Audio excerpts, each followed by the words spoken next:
the son of Amittai. Go to the great city of Nineveh and preach against it, because its wickedness has come up before me. But Jonah ran away from the Lord and headed for Tarshish. He went down to Joppa, where he found a ship bound for that port. After paying the fare, he went aboard and sailed for Tarshish to flee from the Lord. Then the Lord sent a great wind on the sea, and such a violent storm arose that the ship threatened to break up. All the sailors were afraid, and each cried out to his own God, and they threw the cargo into the sea to lighten the ship. But Jonah had gone below deck, where he lay down and fell into a deep sleep. The captain went to him and said, "How can you sleep? Get up and call on your God. Maybe he will make notice of us so that we will not perish." Then the sailors said to each other, "Come, let's cast lots to find out who is responsible for this calamity." They cast lots, and the lot fell on Jonah. So they asked him, "Tell us, who is responsible for making all this trouble for us? What kind of work do you do? Where do you come from? What is your country? From what people are you?" He answered, "I am a Hebrew, and I worship the Lord, the God of heaven, who made the sea and the dry land." This terrified them. And they asked, "What have you done?" Because they knew he was running away from the Lord, because he had already told them so. So the sea was getting rougher and rougher. They asked him, "What should we do to make the sea calm down for us?" "Pick me up and throw me into the sea," he replied, "and it will become calm. I know that it is my fault that this great storm has come upon you." Instead, the men did their best to row back to land, but they could not, for the sea grew even wilder than before. Then they cried out to the Lord, "Please, Lord, do not let us die for taking this man's life. Do not hold us accountable for killing an innocent man for you. The Lord have done as you please." Then they took Jonah and threw him overboard, and the raging sea grew calm. At this, the man greatly feared the Lord, and they offered sacrifice to the Lord and made vows to him. Now the Lord provided a huge fish to swallow Jonah, and Jonah was in the belly of the fish 3 days and 3 nights. Come on and repeat after me and say, "A self-induced storm." Self-induced storm. Yeah, you may take your seats in here and say, "A self-induced storm." Self-induced storm. A whole lot of things that happen to us are out of our control. There are an endless number of things that we find ourselves involved in or caught up in where we absolutely have no say-so. I was recently involved in a car accident, and my vehicle was destroyed. I was slightly injured. I had to work through a bunch of red tape, and all of the entire ordeal was completely out of my control. I didn't cause the accident. I wasn't responsible for the ultimate outcome, yet I was involved or caught up in it all. I didn't cause it, but it still happened to me. And I'm not the only one with a circumstance or situation that befalls you without you actually lifting one finger. Sometimes companies close and we lose our jobs, and it's out of our control. Sometimes we get a bad diagnosis that's simply the result of our genetics, and it's out of our control. Sometimes our children make devastatingly poor decisions, and it's out of our control. I know we like to think that we can control everything, but the older I get, the better I understand that in this life, things will happen that will be unexpected and unpredicted. Sometimes the transmission just goes bad. Sometimes the hair just turns gray. Sometimes the milk is just already spoiled. Sometimes the baby just gets colic. Sometimes the bus is just late. Sometimes the copier just jams. And sometimes employee just quits. Sometimes the light bulb just blows. And if we live on this earth from day to day, we must understand that things happen to us that impact us but are not caused by us. We don't know why it happens or how it happens, but it just happens. However, what I came to argue today, Mr. Wardy, is that although some stuff just happens to us, there is a high percentage of things that we cause to happen. Some things we bring upon ourselves. Some things we cause. Some things are self-induced. They didn't just happen. For most of us, obesity didn't just happen. It was self-induced. For a lot of us, our budgetary problems didn't just happen. They were self-induced. And as much as we hate to admit it, a whole lot of our relationship problems were caused by me, myself, and I. They were self-induced. A good bit of what we say we got caught up in is actually stuff that we dove head first in. We put too many chemicals in our hair, so we have self-induced hair loss. We late to work all the time, so we have self-induced unemployment. We treat our mate like trash for a long time, and now we have self-induced singleness. Please don't think I'm just talking about you. I'm talking about me, because I'm suffering from some self-induced situations. Do I have somebody that'll ride this train with me this morning? Is it anybody that'll raise your hand and admit there is some stuff that I brought on myself? Yeah. Anybody that'll say there are some things that I know I was the root cause of it. Anybody in here? Okay, thank y'all. I didn't want to be out here by myself, because I've got some self-induced bad credit.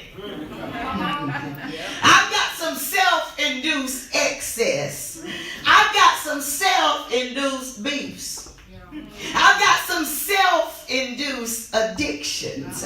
I've got some self-induced estrangements. And I've got some self-induced fatigue. Do you mind giving me a good amen right here? If you're in the house and you know that nobody put you in some of your situations, but it was you that dug the hole that you are now in. Can somebody else give me another good amen? If you remember where it all went south, and when you look back at that place in the story, there was nobody standing there to blame but you. If that's you and you're in the house today, will you look at your neighbor and say, oh, I know it was me. Yeah, nobody put that on me. I know it was me. I have self-induced jealousy. I have self-induced rage. I have self-induced insecurity. I have self-induced pettiness. I have self-induced bitterness. I have self-induced whoredom. I have self-induced infidelity. I have self-induced messiness. Is it anybody in here? Is it anybody in here? Because I need a couple of people that I can tell just a couple more things that we bring on ourselves. We have a whole lot of self-induced situations, and we have a whole lot of self-induced circumstances. We got a whole lot of self-induced complications, but we also have a whole lot of self-induced storms. Every storm in life is not because of the enemy. Every storm is not because there was a plot to steal our destiny. Every storm is not an intricate scheme by our supposed haters to bring us down. No, a whole lot of our storms are self-induced. We bring them on. We call them forth. We invoke their power. We trouble our own waters.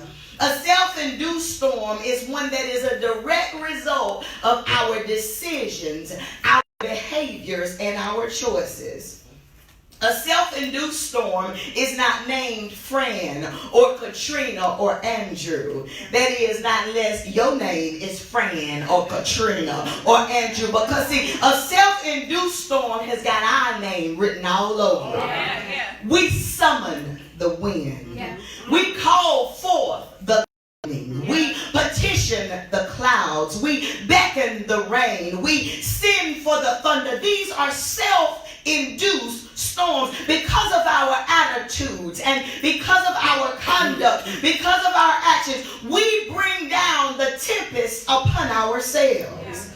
And then we find ourselves captive in the midst of a storm that we created but cannot handle. And I came here to be a prophet that's not reluctant like the prophet Jonah. I came here to tell the people of God that we need to heed the story of Jonah lest we find ourselves swirling around in a self-inflicted storm. So here are just a few things that we need to know about a self-inflicted storm. I want us to have this knowledge before we think that we're bad enough to call forth a personal storm. Here's what we need to know about self-inflicted storms. First of all, we need to know that self-inflicted storms still have the potential to cause casualties. When Jonah got on the boat, he put the boat itself at risk. Because the Bible says that such a violent storm arose that the ship threatened to break up. And when Jonah got on the boat, he put everybody else on the boat at risk. He put the lives of every crew member, every passenger in jeopardy. The captain found him down below asleep and told him, get up and call on your God. Because maybe he'll take notice so that we will not perish. Because he was afraid that they were all going to die in the midst of Jonah's storm. Jonah had caused a situation that was about to make other people casualties of his storm. And when we walk in disobedience to God, we have the potential to impact everything that's connected to us. When we fail to do what God has told us to do, we risk making casualties of things that we truly don't want to be destroyed. Whether we know it or not, our disobedience could cause a storm that destroys an opportunity. Our disobedience could cause a storm that destroys one of our blessings. Our disobedience could cause a storm that takes away somebody else's joy and peace. And the Lord told me to ask the storm self-inducers in the house this morning, what is it that you're about to wreck with your storm? What is it that you're about to tear all to pieces because we have called up a storm? Because if we don't stop the storm that we're inducing, there are going to be some casualties that we did not intend. I know I'm preaching hard. Some stuff is going to be lost that we should never have even gotten caught up in our storm. There are some innocent things that we are putting in danger because of our self-induced storms. I'll just preach to me this morning because I know that I've thrown some of my own stuff into my self-induced storm. My health should have never been in a storm, but I put it in danger. My family should have never been in a storm, but I put it in danger. My self-esteem should have never been in a storm, but I put it in danger. Are there any other casualty causers in the house today? My savings should have been in a storm, but I put it in danger. My house should have never been in a storm, but I put it in danger. My sobriety should have never been in a storm, but I put it in danger. And I find myself creating casualties because I walked contrary to God's word and I started a storm. And I don't know about you this morning, Mr. Freddie, but when it's all said and done, I want to get to the other side of this storm season without destroying anything. I want to begin to live in such a way that everything connected to me shall live and not die. I want to turn my life around so that I can give a final testimony and say that if anything was destroyed, it wasn't destroyed because of a storm that I created. If anything is lost, it wasn't lost in a storm with my name on it. If anything got torn apart, it wasn't torn apart because of my foolishness. If it got killed, I did not kill it. Now I've got to get myself together before anything perishes. If it got on the boat with me, then I want to make sure that it gets off the boat.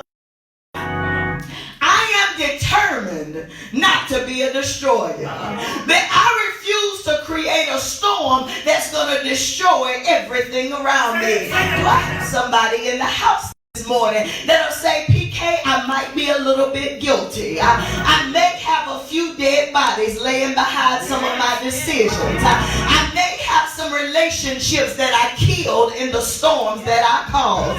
But now that I'm trying to live my life a little bit better, I'm determined not to be a destroyer. If that's your testimony in the house this morning, then will you look at the person beside you and say, I'm determined not to be a destroyer. Come on, say it like you mean it to the person beside you. Say, I'm determined not to be a destroyer. Somebody say, everything around me shall live. Oh, y'all ain't testifying in here. Come on and say, everything around me shall live. My future shall live. My generational wealth shall live. My testimony shall live. My good health shall live. My covenant with God Almighty, it shall live. Do I have any shall live folks in here that'll say, I have created some storms. I have killed some stuff. I have wiped out some stuff. Oh, but now I ain't a killer no more. I'm determined that everything that walks in my circle, everything connected to my life, everything wrapped up in me shall live. Somebody throw your head back and say, shall live. Yeah, even self-inflicted storms have the potential to cause casualties. The second thing that we need to know about storms that we cause is that there are levels to self-inflicted storms. Do you remember what happened on the ship? The Bible says that the Lord sent a great wind on the sea, and such a violent storm arose that the ship threatened to break up. Then later it says that they tried to throw everything overboard, but the sea was getting rougher and rougher. Then it says that they tried to row back to shore, but they couldn't because the sea grew even wilder than before. There are levels to a self-inflicted storm. See, the first level was when Jonah disobeyed. The second level was when he acknowledged his transgression against God, but he did not rectify it. Then Jonah told them, the only way to stop the storm is for me to go overboard. The third level was when he verbalized the solution to the storm, but he still didn't do anything about it himself. Because sometimes we fail to remember that there was nothing stopping Jonah from throwing himself overboard. And because he disobeyed God and he acknowledged his transgression against God, and then he failed to execute on the solution to his disobedience, the storm increased in severity. Can I prophesy to some of the storm inducers in this house? Don't think that we can get comfortable and just weather this storm that we have created. Because unless we realign ourselves before God, the storms of our life are only going to increase in severity. And the last thing that we want to do is to upgrade the category of the storms in our lives. Somebody say there's levels to this. Because category 1 was when he warned us not to do it. There's Category 2, Mr. Warden, was when we did it anyway and the storm started raging. There's levels to this. Category 3 was when we thought we got away with it, so we did it again. And then everything started coming down on us at once. Somebody say there's levels to this. Category 4 was when we tried to wake God out, and then all of hell broke loose around us. And the word of God for the people of God in this house is that we better take good care. We better humble ourselves in obedience to God, because there are levels to a self-inflicted storm. And I hate to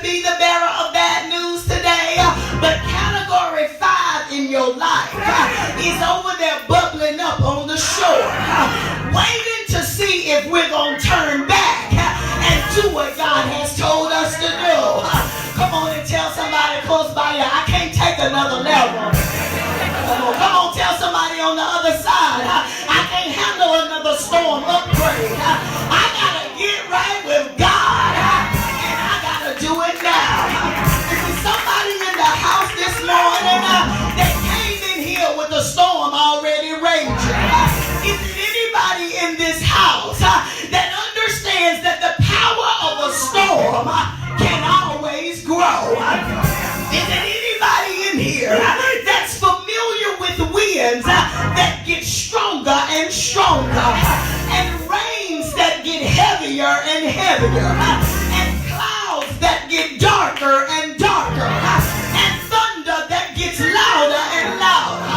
Let me just see if you know what I'm talking about. Does anybody in here have a self-induced storm that you're in the midst of right now, and it seems like it just won't let up? Come on and somebody say amen. Well, God sent word that now is the time for you to begin to minimize the damage that's going to be caused by your storm. Now is the time that you can decrease the amount of destruction that's going to happen in your storm. Now is the time, baby, when you have a chance to stop the devastation. But the only way that you can do it, the only way that I can do it, is that disobedience has got to go overboard. Because we started the storm, we're going to have to be the one to settle the storm. Because we started the mess, we're going to have to be the one to settle the mess. Because we started this cycle, we're going to have to be the ones to end this cycle. Because we started the rumor, we're going to have to be the one to end the rumor. Because we started the disagreement, we're going to have to be the one to end the disagreement. Can I just preach in this house? Because you started the rain, you're going to have to end the rain. Because you started the thunder, you're going to have to end the thunder. Because you started the lightning, you're going to have to end the lightning. Somebody say, I started the storm, so I got to settle the storm. Come on, say, I started the storm, so I got to settle the storm. God said, do you want to save yourself? Do you really want to save yourself? Or are we just sitting around waiting on everybody else to come to our rescue in a storm they did not start? I know this ain't an easy message in here, but I'd appreciate an amen or two. God said, do you want to save yourself? Because if you want to save yourself, you're going to have to go overboard. And God told me to tell the people of God that going overboard ain't going to kill you. Going overboard is what's going to save you. Going overboard ain't going to take you out. Going overboard is what's going to take you back. I dare you to holler at somebody like a lunatic. Look at somebody dead in their eye this morning and say, you're going to have to jump. I dare you to look at somebody on the other side and say, you're going to have to jump. You're going to have to jump back into your purpose. You're going to have to jump back into your purpose. You're going to have to jump back into your righteousness. Come on and find another lunatic and look them dead in their face and say, we're going to have to jump. Jump back into your worship. Jump back into your submission. Jump back into your fidelity. Find one more lunatic and say, we're going to have to jump. Jump back into your jump back into your 5-year plan. Jump back into your celibacy. Is there any jumpers in this house? Is there any jumpers in this house?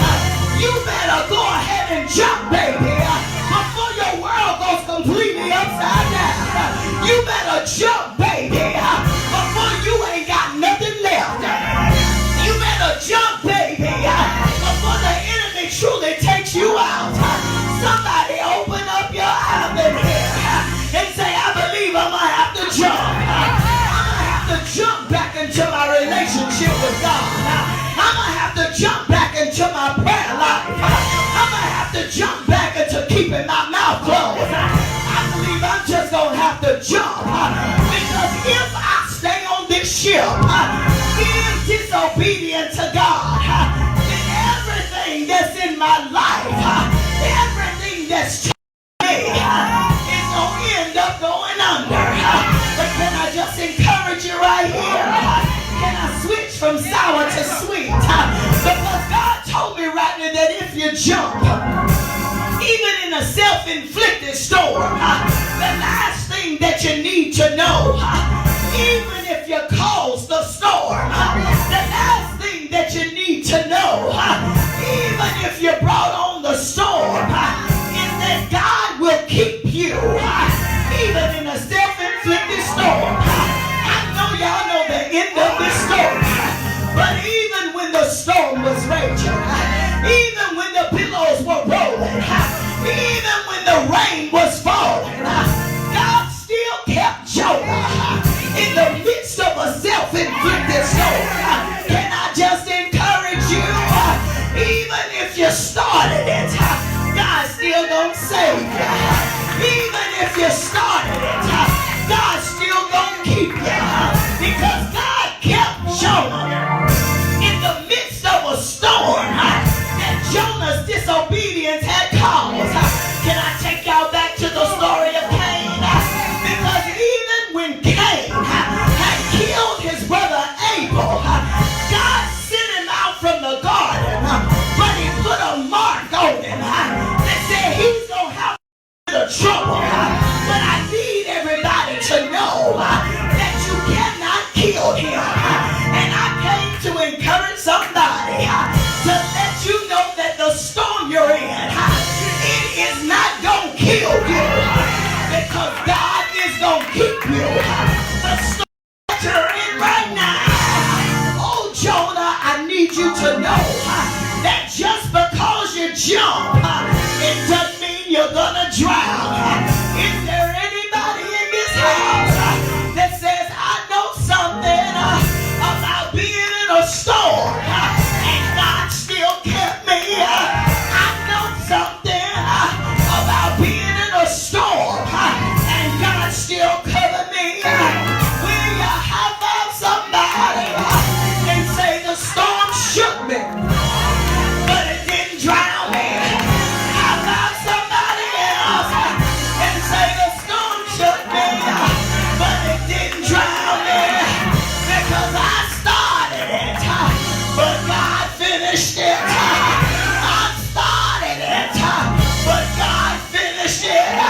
He said, look at my child in the midst of a storm that I know she called, and I'm still gonna save her. I dare you to lift up your hands and say, God, I thank you that you sent me a life right in the midst of my own storm. God, I thank you that you still save me in the midst of my own storm. Is anybody here that was in the midst of a storm and God sent you a spiritual submarine? Even if you started it, even if you wouldn't jump, even when you couldn't get right, I bless the name of God, because He still kept me in the midst of a storm. I started my trouble, I started my crying, I started my struggle. Oh, but God, He kept me in the midst of it all.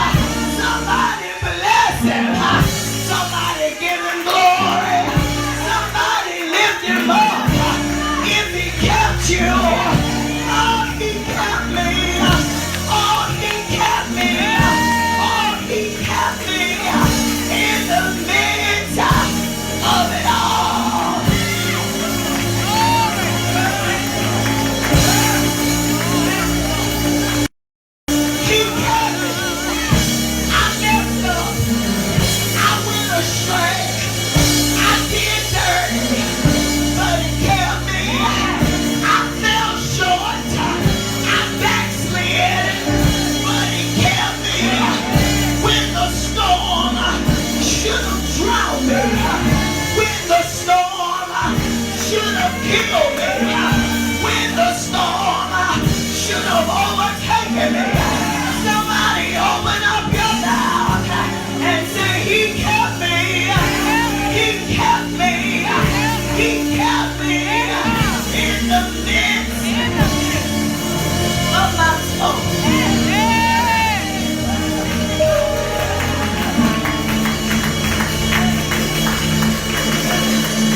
God is faithful.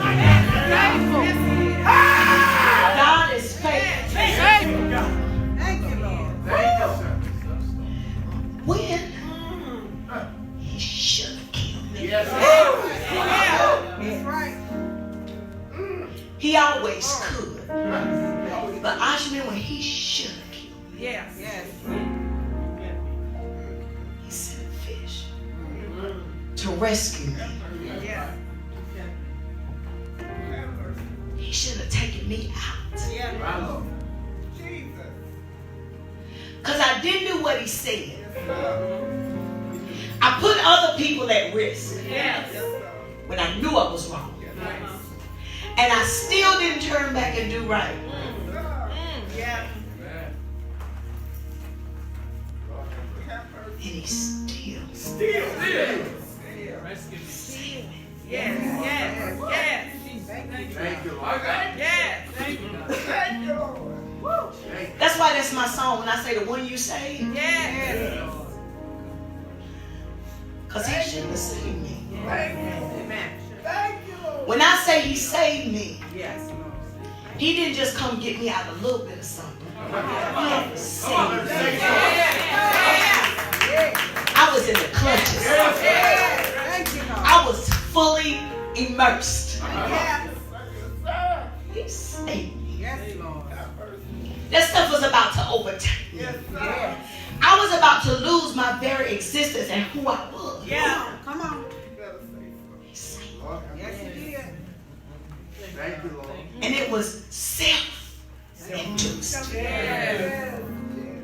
I knew better. Jonah was the prophet of God. He knew better.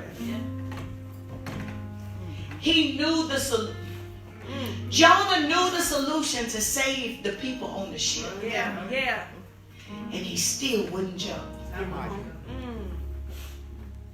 He still didn't open his mouth and say, you know what, God, I yield. Save these people. Save everybody around me. Save my family. Save my job. Save everybody. I'll do right.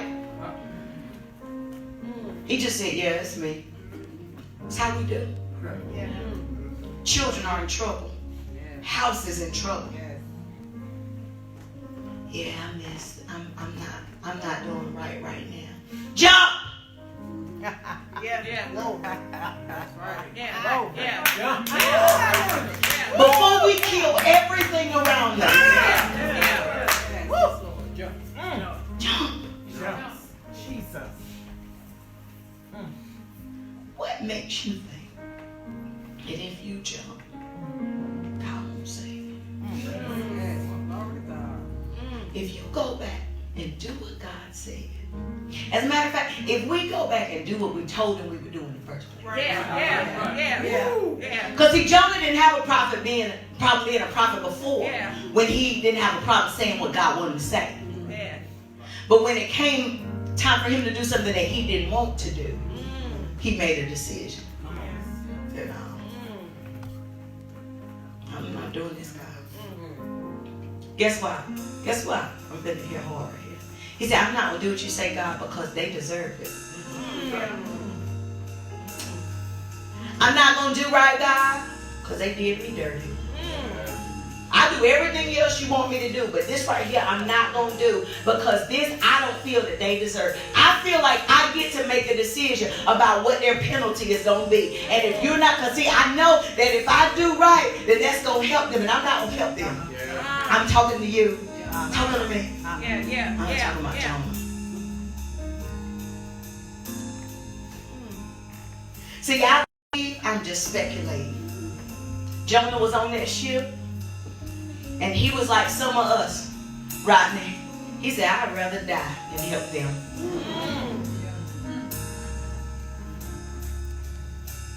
I'd rather die than go back and do something that's going to make their life better after what they did to me. Yeah. After how dirty they did. God, take me. As a matter of fact, if there are other casualties, so be it. No, nobody's ever had that conversation except me. So be it. Let the chip fall where they may. Everybody's gonna have trouble. I'm struggling watching everybody else struggle. I'm hurting watching everybody else jump. Jump. You better get out of this disobedience. I better get out of my disobedience. It's time to jump. Yeah. Because see, if this ship goes down, what's going to happen to everybody on board? Because of my disobedience. Because I decided to spend all the bill money. Because I decided to go back into something I knew was not healthy. What's going to happen to my children? Because I decided to eat myself to death, not take my medicine. Choices, self-inflicted. What's going to happen to my children if I lose my job? What's going to happen to me and my husband or my wife if I lose my job and can't pay my bills because I decided I got to tell the manager how I feel? Self-inflicted. Self-inflicted. We're making decisions that are causing storms that we don't know what all of the consequences are going to be. But they're emotionally driven. And then everybody else has got to bear the consequences. I'm preaching to anybody. The doors of the church are open.